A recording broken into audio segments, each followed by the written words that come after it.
हातकणंगले तालुक्यातील मनपाडळे इथल्या प्रशांत ठाणेकर यांनी घरकुल योजनेसाठी अर्ज केलाय। या योजनेसाठी समाविष्ट झालेल्या लोकांच्या यादीमध्ये आपलं नाव आहे का हे पाहण्यासाठी ठाणेकर मनपाडळे ग्रामपंचायत कार्यालयामध्ये गेले होते। या दरम्यान सरपंच रायबा शिंदे आणि क्लार्क प्रवीण भोसले या दोघांनी मारहाण केल्याचा आरोप प्रशांत ठाणेकर यांनी केलाय।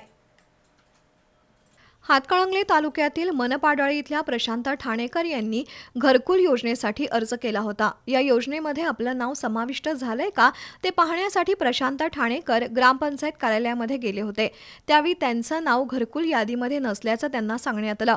त्यावर ठाणेकर यांनी त्याचं कारण विचारलं असता ग्रामपंचायतीमधील क्लार्क प्रवीण भोसले यांनी सरपंच रायबा शिंदे यांना बोलावून ठाणेकर यांना मारहाण केली। ठाणेकर यांनी याबाबत वडगाव पोलीस ठाण्यात तक्रार नोंदवली आहे। दरम्यान सरपंच आणि संबंधित क्लार्क यांच्याशी संपर्क साधला असता त्यांनी प्रतिक्रिया देण्यास नकार दिला।